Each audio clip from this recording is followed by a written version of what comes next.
তাহলে দেহ জমিকে চাষ করতে হবে। দেহ জমি চাষ করতে যা লাগবে তা কে দেবে? দেহ জমি চাষ করতে যা লাগবে তা কোথায় পাবা? তা কিন্তু তোমার মতো চাষির কাছে তা নাই। ও তোর দেহ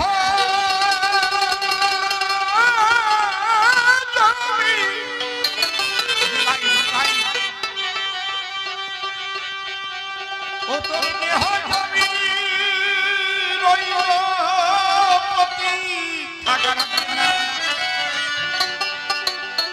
কেন চাষ করলি না যমন চাষা?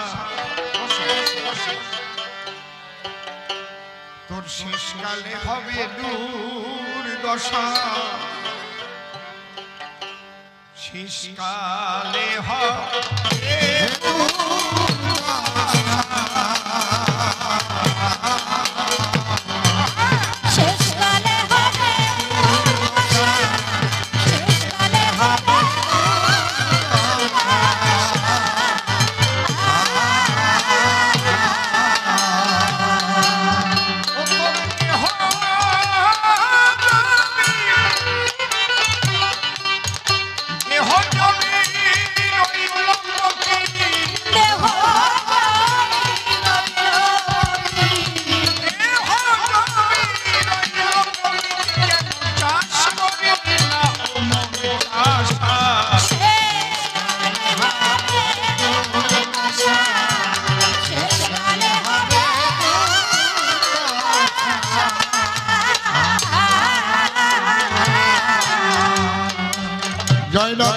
এত বাড়লো কেন?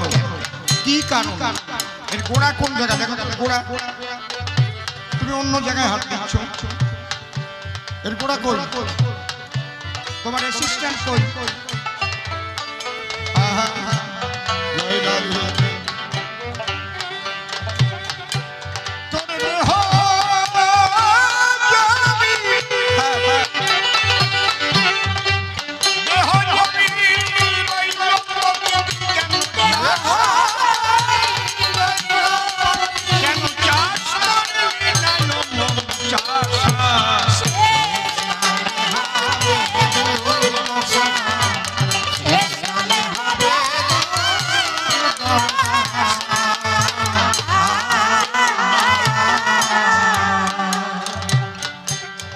দেহ জমি কিভাবে চাষ করতে হয়?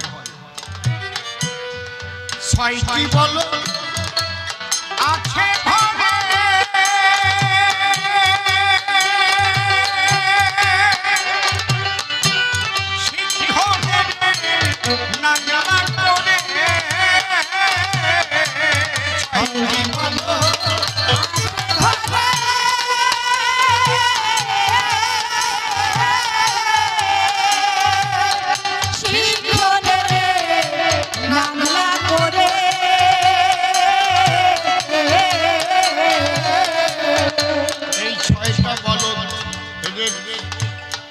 দেহের মধ্যে কোথায় আছে? কাম, ক্রোধ, লোভ, মোহ, মদ, মাৎসর্য। কাম, ক্রোধ, লোভ, মোহ, মদ, মাৎসর্য। এই ছয়টা বলদকে নাংলা করতে বলা হয়েছে, অর্থাৎ লাঙলে জুড়তে বলা হয়েছে। তাহলে লাঙলটা কি? এই লাঙল হচ্ছে জ্ঞান লাঙল। তোমার ওই লাঙলে কাজ হয় না। ছয়টি বলদ আছে ভাবে,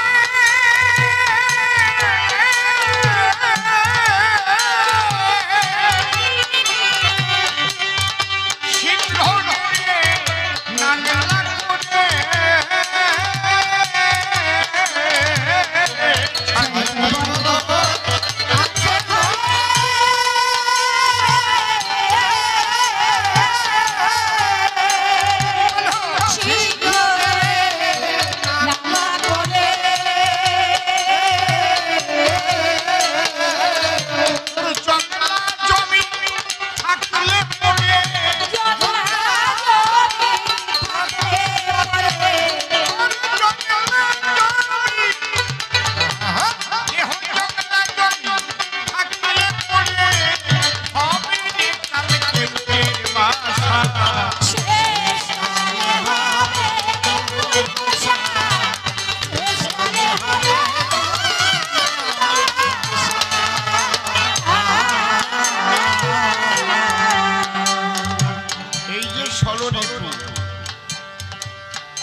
পৃথিবীতে এমন কোনো বৈজ্ঞানিক নেই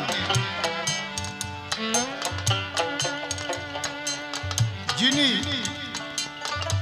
দেহ থেকে ষড়ঋপু কেটে আলাদা করে বের করতে পারেন। এটা অদৃশ্য কিন্তু এর মধ্যে কাম আছে, ক্রোধ আছে, লোভ আছে, মোহ আছে, মদ আছে, মাৎসর্য। আমি যদি বলি ডাক্তারবাবু আমার অনেক লোভ বেড়ে গেছে জানেন, আপনি একটু অপারেশন করে লোভটাকে কিছুটা আমাকে বের করে পারবে? আমারটা রিপিট হচ্ছে, রিপিটটা একটু কমে স্লাই। তাহলে কেউ নেই মেডিকেল সায়েন্সে পড়াশোনা করা পৃথিবীতে, কেউ নেই।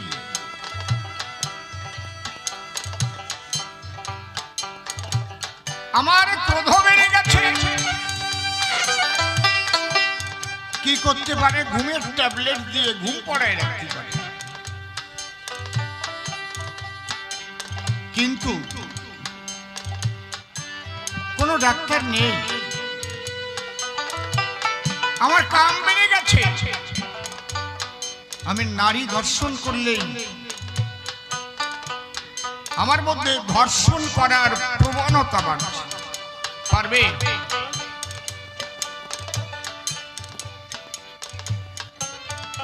ধর্ষণের জন্য ফাঁসি হচ্ছে, ধর্ষণ কি কমেছে? বলেন আপনারা, কমেছে কি? কাম এমন একটা রিপু, যে রিপু জাগ্রত হলে কামনা চরিতার্থের জন্য কর্ম করলে তার পরিণতি কি হতে পারে তা ভুলিয়ে দেয় মানুষকে। কি সর্বনাশা কাম! সর্বানন্দ নাম তো তোমার সর্বানন্দ, গায়ে কয় শিশুর গন্ধ। বললাম না যে গায়ে কয় মেয়ে আগে গন্ধ, সেটা কলাম না।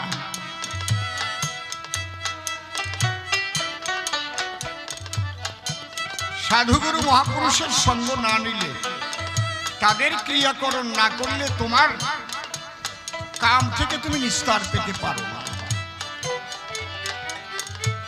আমাদের এই বেনাপোল, বনগা বেনাপোলে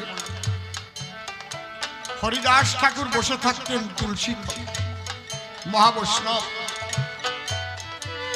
তার সাধন ভজন নষ্ট করার পরে তৎকালীন রামচন্দ্র খান নটি লক্ষ হীরা নামে বেশ্যাকে পাঠিয়েছিল তার ঘরে।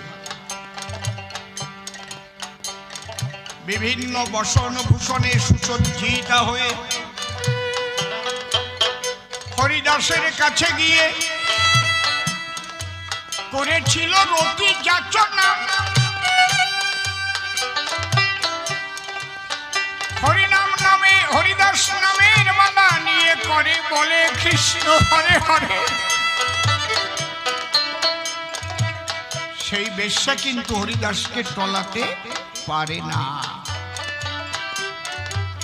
শেষ পর্যন্ত কি হলো? হরিদাসের কাছে দীক্ষা নিয়ে সেই বৈষ্ণব, সেই নটি লক্ষ হীরা বৈষ্ণবী হইয়া প্রেমানন্দে কৃষ্ণ বলিয়া বৃন্দাবনে চলে গেল।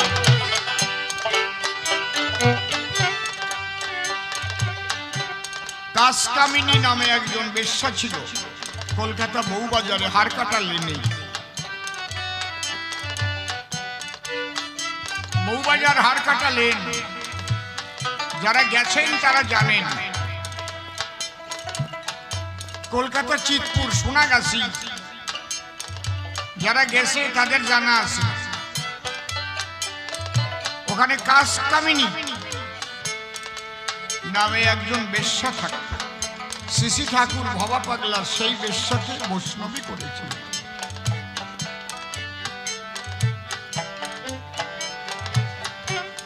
সাধু সঙ্গ করলে যে কি হয়, যে না করেছে সে বুঝবে না। তবে সাধুর বাক্য মেনে চলতে হবে। সাধুর করণ কারণ এটা তোমাকে মেনে চলতে হবে। শুধু তুমি দীক্ষা নিলে কাজ হবে না। তুমি একটা জমিতে বীজ বুনে দিলে তাতেই তোমার ফসল হবে তা হবে না। জমিটাকে পরিষ্কার রাখতে হবে, তাতে কৃষক লাগাতে হবে, তাই নাহলে কিন্তু জমির ফসল ভালো হবে না। বীজ কোথায় ফেলছো এটাও বিবেচনা করে ফেলতে হবে। পাথরের উপর বীজ ফেললে কখনো গজাবে না। কমে গেছে আর একটু রিভাইভ হবে। তাহলে একমাত্র এই জন্য আমি এক চুল দুই চুল বলি। হ্যালো, একমাত্র সাধুগুরু বৈষ্ণব যারা মহামানব, তাদের সঙ্গ করলে মানুষের মানসিক পরিবর্তন ঘটতে পারে, তাছাড়া ঘটবে না। এই ধর্ষণ বন্ধ হবে না, বন্ধ হবে না চুরি, বন্ধ হবে না বাটপাড়ি, বন্ধ হতে পারে না, কারণ লোক খুব খারাপ। এই লোক লালসা যার মধ্যে বেঁধেছে বাসা, সে ওগুলো করবে। কি দিয়ে ঠেকাবে? সে মনে মনে ভাববে আমি যদি 100 কোটি মারিয়ে খাই আমার তো আর ফাঁসি হবে না, হয়তো 2-4 বছর 5 বছর 7 বছর যদি জেলেও যাই তবু আমার 14 পুরুষ বসিয়ে খাবে। লোভ। ও সর্বানন্দ, পারবা বন্ধ করতে? পারবা না। এই জন্য মানুষের সাধুসঙ্গ করা দরকার। সবচাইতে কুৎসিত চেহারা ছিল যার নাম সক্রেটিস। আপনারা নিশ্চয়ই জানেন সবচাইতে কুৎসিত চেহারা, বিশ্রী চেহারা। যে সক্রেটিসকে বিষ খাইয়ে মারা হয়েছিল, হেমলক বিষ খাইয়ে মেরেছিল, উনি বলেছিলেন I to die, you to live, which is better only God knows. সেই সক্রেটিস একদিন ঘরের মধ্যে ড্রেসিং টেবিলে আয়নায় নিজেকে বারবার দেখছে। কবি গান শুধু শুনলে হবে না, 2-1টা কথা যদি ধরে নিতে পারেন জীবনের মোড় ঘুরে যাবে। আয়নাটা এমন জায়গায় যে দরজা দিয়ে কেউ ঢুকলেও আয়নায় তাকেও দেখা যায়, আবার যে ভিতরে আয়না দেখছে তার মুখও যে আসছে সে দেখতে পায়। তা ওনার একজন ছাত্র আসছে, অত্যন্ত সুন্দর, খুব ভালো চেহারা। তা উনি দরজায় এসে দাঁড়িয়ে দেখে যে গুরুজি বারবার আয়না দেখছে, একটু মৃদু হেসে ফেলেছে, ব্যঙ্গাত্মক হাসি। ওই তো চেহারা, তার আয়না দেখতেছে, মনের ভাবটাই রকম। সক্রেটিস বললেন বাবা এসো, বস। তুমি হেসেছো আমি দেখেছি, তুমি এসেছো আমি দেখেছি, তুমি কেন হেসেছো তাও আমি জানি। আমি বারবার আয়নায় দর্শন করিয়াছিলাম আমার বদনখানি, আর তুমি তাতে দিয়ে নয়নমণি ভেবেছিলে এই কুৎসিত চেহারা, তা আবার বারবার আয়নায় দেখে। ও তো লজ্জা পেয়ে গেছে। আমি যদি দিনে 10 বার দেখি তোমার 100 বার দেখা উচিত। শোনো সর্বানন্দ, গুরুর কাছে কি শিক্ষা পাওয়া যায়? আমি যদি 10 বার দেখি তোমার 100 বার দেখা উচিত। আমি যদি 100 বার দেখি তাহলে তোমার 1000 বার দেখা উচিত। আয়না কেন গুরুদেব? বলে আমি আয়না দেখে ভাবি যে আমার তো চেহারা ভালো না। এরকম কুৎসিত চেহারা দেখে মানুষ ভালোবাসতে পারে না, কিন্তু আমি এমন কাজ করে যাব যে কর্মের গুণের জন্য মানুষ আমার চেহারা ভুলে যাবে, কর্মকে মনে রাখবে, গুণকে মনে রাখবে।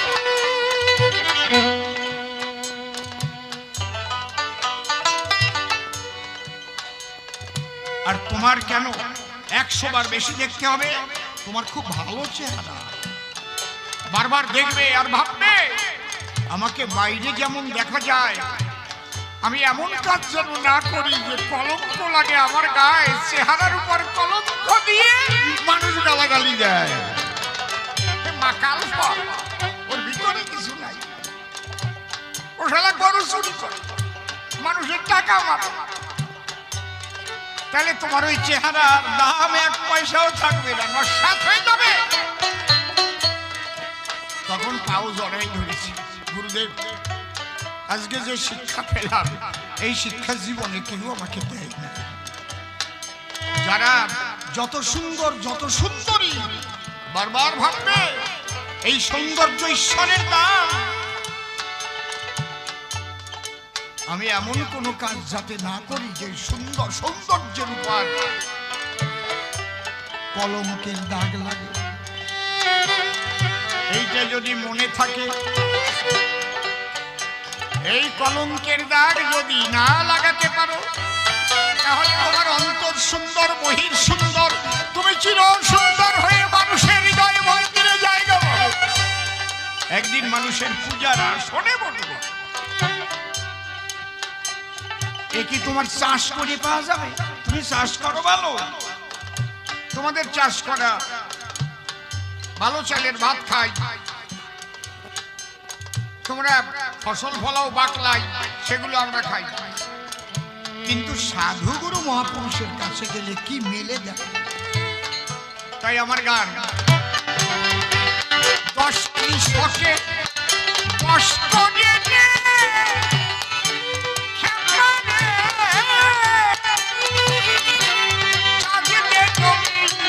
রসের কোণে 10টি শখে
মানুষ হব, তাহলে তোমার একটা ভালো মানুষের সঙ্গ নিতেই হবে। এই যে জো মানে কি? যৌবনকাল। এই যৌবনকালই হচ্ছে সাধন ভজনের সর্বশ্রেষ্ঠ সময়। এখন যারা বৃদ্ধকালে পদার্পণ করেছেন তারা জানেন যে আগের মতো শক্তি নাই আর নাই, আগের মতো ইচ্ছা করিলে কি আর সবকিছু খাওয়া যায়? একটু মিষ্টান্ন খাও, ওর মধ্যে চিনি দেশ নাকি? চিনি দিলে খাতি পারবো না, কেন সুগার হয়েছে। টাকা ব্যাংকে কোটি কোটি আছে, ঘোড়ার ডিম হবে। জমির জো যদি হারাই যায় না, মাজা কটকটায়, গিটে গিটে ব্যথা হয়, চোখের দৃষ্টি শক্তি কমে যায়, দাঁতগুলো এক এক করে পড়ে যায়। আগে যখন হরে কৃষ্ণ ভালো বলতে পারতে তখন আর বলনি, এখন বলতে চাচ্ছ তা হয় না। হবে কৃষ্ণ, হবে কৃষ্ণ, কৃষ্ণ কৃষ্ণ হবে, হবে হবে রাম, হবে রাম, রাম রাম, হরে হরে। যখন বলার কথা ছিল তখন বলো নাই, তখন যা ড্রেস বাবা,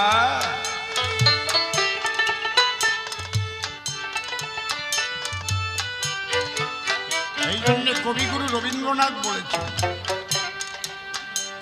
দিনগুলি মো সোনার খাঁচায়। একটু ভাবিয়ে দেখেছ কি কইছে? রইল না, রইল না সেই যে আমার নানা রঙের দিনগুলি। একটু ভেবে দেখো, সেই দিনগুলি আছে কি? আছে নাই? সমস্ত যুবক যুবতীদের এটা ভাবা উচিত। কে শুনবে কথা? আর কয়েক বছর পরে কবি গানই হবে কিনা তার ঠিক নেই। কীর্তন গান, কবি গান, ওসব শুনে কি হবে? নাচনা নিয়ে এসো, ডিজে নিয়ে এসো। এদিন থাকবে না। এই জন্য সাধু সঙ্গ করতে হবে। সাধুরা যে বীজ দেয় কর্ণকুহরে, সেই বীজের যদি যত্ন করে, তাকে যদি সঠিকভাবে জল দেওয়া যায়, আলো বাতাস পায়, তাহলে ওই বীজ অঙ্কুর উদ্গম হয়ে প্রেম ফল ধরে। সেই প্রেম ফলের দ্বারায় তার ইষ্ট দর্শন হয়। প্রেম ভক্তি ছাড়া কোনোদিন ইষ্ট দর্শন হয় না। এই জন্য আমার গান,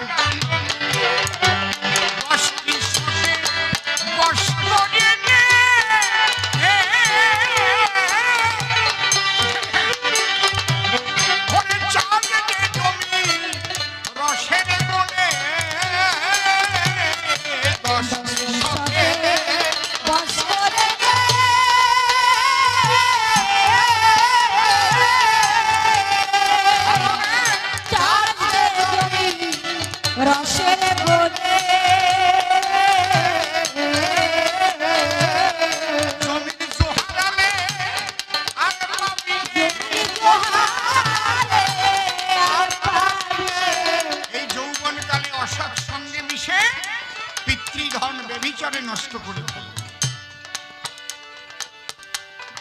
তারপরে অকাল বার্ধক্য দেখা যায়। অকালে বুড়ো বুড়ো বাপ হয়ে যায়। উপরে যে আমার একজন বলতেছে, আজকে একটা কথা কব। একটা কবা কেন, দুটো তিনটে কব। বলে না, ভয় করে। আমি তো কিসের ভয়? আমি তো অসীম সরকার। আপনি এমএলএ মানুষ, তো ভয় করে। আমি কি এমএলএর মতো চলি নাকি? আমি অসীম সরকার। আমার জায়গা কি আমি নষ্ট করেছি? কারো এক পয়সা মেরে খাইছি? কেউ বলতে পারবে যে কারো এক পয়সা মেরে খাইছি? আপনারে আমি 30 বছর আগে যেমন দেখছিলাম সেই রকমই দেখতেছি। আপনি ব্যাপারটা কি কোন? তো কেউ কেউ কয় আপনি বলে ডাবের জল দিয়ে স্নান করেন। আমার আমি বললাম ডাবের জল দিয়ে না, ভাবের জল দিয়ে স্নান করি রে বাবা। বেবিচারে পিতৃধন নষ্ট করো না। বয়স 65 চলতেছে। 51 বছর এই গানের বয়স। 14 বছর বয়স থেকে গান গাচ্ছে।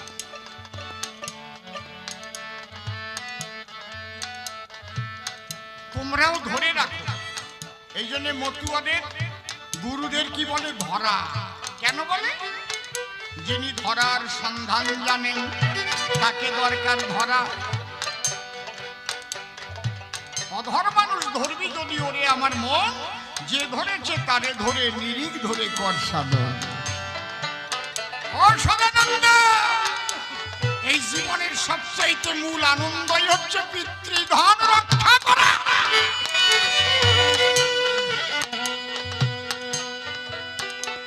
তাই নইলে অশ্বিনী গোসাই লিখত, সেই সে বাপের বেটা বিচক্ষণ কি যে রক্ষা করে পিতৃধন। তোর মাতৃধনের যতন যত, যদি তোর পিতৃধনের তার কিছু হতো, হওয়ার মতো হয়ে যেত, থাকতো না তোর তিতাব জ্বালাতো। বয়স 30 হয় নাই, একেবারে সোলাসুরি ভাঙিয়ে বারান্দা বেরোয় গেছে। কেন? নিজেকে নিজে রক্ষা করবে না, এই জন্য যে বলছে পাকা শাসি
রাধাকৃষ্ণ প্রেম, এটা সর্ববীজের মূল।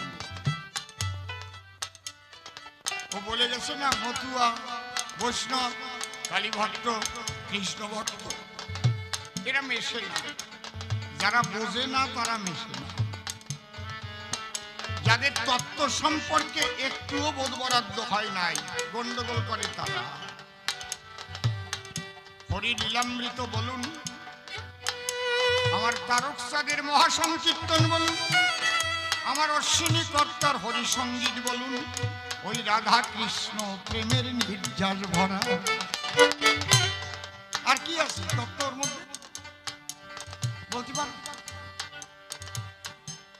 আমার রসরাজ তারক গোসাই লীলামৃতে লিখেছে কি, মতুয়ার প্রেম ভক্তি অকামনা, তন্ত্র মন্ত্র নাহি জানে ব্রজ উপাসনা। বৃন্দাবনের উপাসনা, অকামনা প্রেম, অহৈতুকী প্রেম, রাগাত্মিকা প্রেম, বেদাতীত প্রেম। ব্রজগোপীরা বেদ বিধির উপরেছে, বুঝলে? এ যারা না বোঝে, তত্ত্ব না খুঁজে, তারা ওই আমরা মানি বৈষ্ণব। মূল এক, রসুনের কোয়া অনেকগুলো, কিন্তু সব কোয়া এক জায়গায় যে মিশেছে। গোড়া হয় না, রসুনের গোড়া এক জায়গায়। ঠিক বোঝার মতো বুঝলে পরে তারা কি আর গন্ডগোল করে? একে বলে অহৈতুকী প্রেম। আমার অশ্বিনী কর্তা লিখেছে, অহৈতুকী প্রেম ভক্তি কই ঘটল অবলার ভাব, মুক্তির আসে আসে বসে হলো না সেই ভক্তি লাভ। যারা না বুঝবে তারা গন্ডগোল করবে, তারা আলাদা আলাদা এক এক ভাব নিয়ে চলবে। এই জন্যে গৌর কাজল বীজের গোড়া বলে গেছে চাষি গোড়া। গৌর কাজল বীজের গোড়া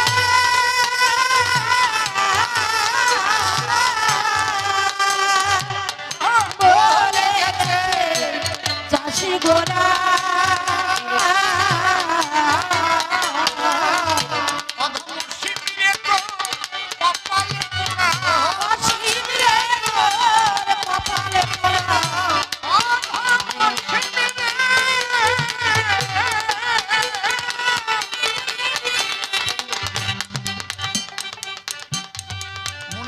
যারা রাধা কৃষ্ণ নিন্দা করে, যারা গৌর নিন্দা করে, তারা আমার তারক চাঁদকে ভালোবাসে না। বৈষ্ণবদেরও আমি নিবেদন করে বলছি, আপনারা 25 টাকা দাম মাত্র আমার অশ্বিনী কর্তার হরিসঙ্গীত, সারা ভাগবতের সমস্ত নির্যাস একটা গানের 2 লাইনের মধ্যে আছে। কত বড় কথা বললাম, পুরো গানটা আমি বললাম, একটা গানের 2 লাইনের মধ্যে আছে সারা ভাগবতের পুরো তত্ত্বগত যে নির্যাস। সারা কৃষ্ণ লীলার নির্যাসই হচ্ছে অহৈতুকী প্রেম। আমার অশ্বিনী কর্তা লিখেছেন, তুমি বাসো বা না বাসো ভালো তাতে কোনো দুঃখ নাই, আমি তোমাকে বাসিব ভালো এই ভিক্ষা চাই। ইহাই হচ্ছে অহৈতুকী প্রেমের কথা। অন্যান্য অভিলাষিতা শূন্য জ্ঞান কর্ম জানাবৃতং আনুকূল্যেন কৃষ্ণানুশীলনং ভক্তির উত্তম।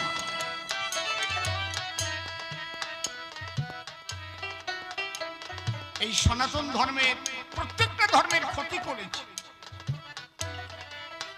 একদল মানুষ।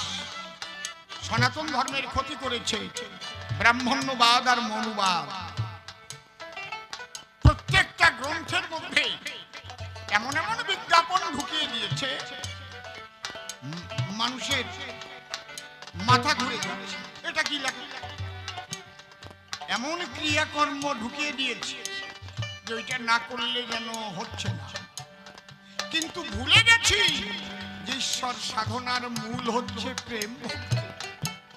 আর কিচ্ছু, কোনো তন্ত্র নয়, কোনো মন্ত্র নয়, শুধু আকুলতা ব্যাকুলতা দিয়ে ডাকিতে হয় হরি হরি বল হরি বল।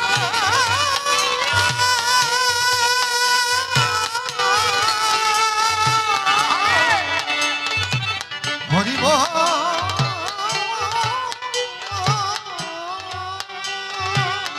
আত্মসমর্পিত হয়ে আকুলতা নিয়ে ডাকো। আত্মসমর্পিত কেন হবে? তুমি তো প্রধানমন্ত্রী, তুমি মুখ্যমন্ত্রী, তুমি রাষ্ট্রপতি, তুমি বিরাট কারখানার মালিক, তাহলে আত্মসমর্পণ কেন করবে? আরে যা কিছু পেয়েছো তুমি জন্মের সময় কিছু নিয়ে আসো নাই। তোমার জন্মের অনেক আগের থেকে তোমার সেবার জন্য তিনি সব সৃষ্টি করেছেন। কে সে? তিনি এই অনন্ত মহাবিশ্বের মালিক। তুমি কিচ্ছু সৃষ্টি করতে পেরেছ? অবৈজ্ঞানিক একটা মাথার অরিজিনাল চুল তুমি তৈরি করতে পারো? খারাপ বাংলা দিলাম না, এইটারে হিন্দিতে বললি যায়, বুঝে নেন। কারণ অরিজিনাল 1 ফোঁটা রক্ত তৈরি করতে পারো? পারো না।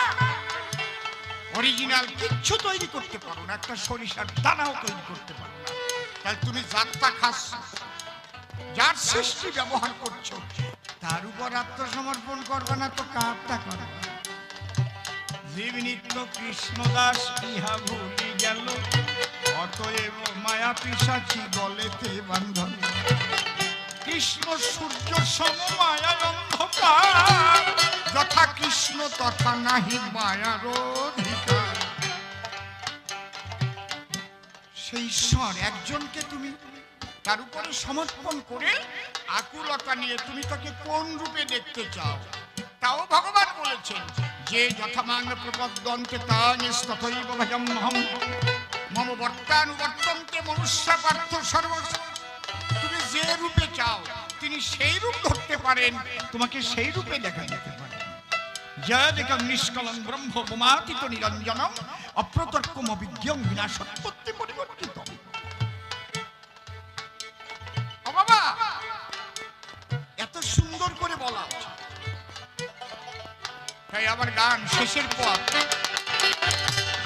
গৌরী কাজল বিকেলে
নাই, কোনোটায় হাত দেবেন না, কোনোটায় হাত